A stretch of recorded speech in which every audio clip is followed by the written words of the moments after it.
हमने बड़ी बड़ी कहानियां सुनी हैं, हमने बड़े बड़े राजाओं और महाराजाओं के पराक्रम को सुना है, लेकिन किस प्रकार से वामपंथी और इस्लामियों ने इस सभी के सभी इतिहास लेखन में से कुछ लूप होल्स निकाले और हिंदुस्तान के अंदर स्ट्रैटेजिकली काम करने वाली छोटी छोटी जातियों और वर्गों तक को भी किस प्रकार से नीच कहना शुरू कर दिया।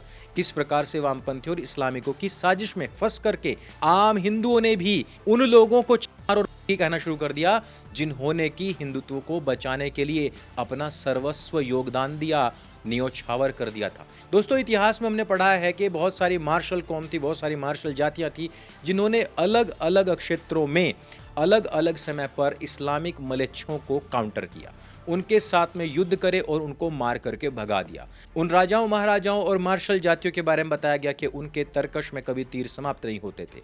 उनके बारे में बताया गया कि वो एक ही झटके से किसी भी मलेच्छ को सिर से लेकर के बीचों बीच फाड़ दिया करते थे, घोड़े सहित।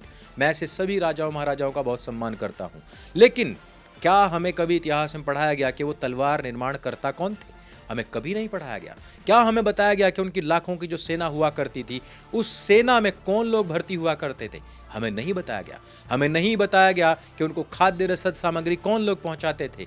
हमें ये नहीं पढ़ाया गया। हमें कभी नहीं बताया गया कि इतने सारे खतरनाक हथियार बनाने वाली कौम कौन सी थी, कौन थे जो उनका हथियारों का निर्माण करते थे, उनका परीक्षण करते थे और उनका क्या योगदान था।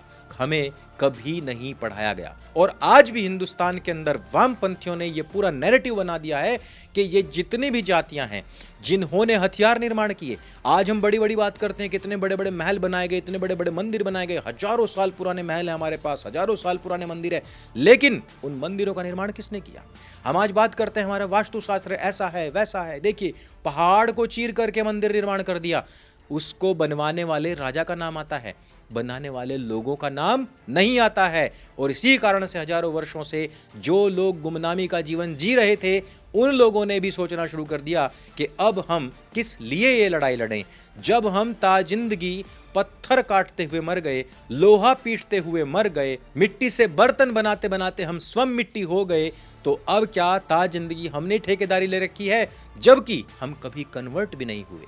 और वो समाज जिसके गुणगान होते हैं वो सारे के सारे कन्वर्ट हो चुके हैं। और आज भी देखिए, सोशल मीडिया उठाइए, कौन लड़कियां हैं, किस समाज की लड़कियां हैं जो सर्वाधिक, ये सारी चीजें ऐसी हैं जो इन जातियों को, इन वर्गों को इस प्रकार का कुंठित सोचने के लिए मजबूर करती हैं कि अब बहुत हुआ, अब हम भी बार बार क्यों ठेका ले इसी सनातन समाज की रक्षा के लिए, जिसके लिए हमने हजारों साल से अपनी पीढ़ियां खपा दी और आज भी केवल हम हैंड टू माउथ ही हैं।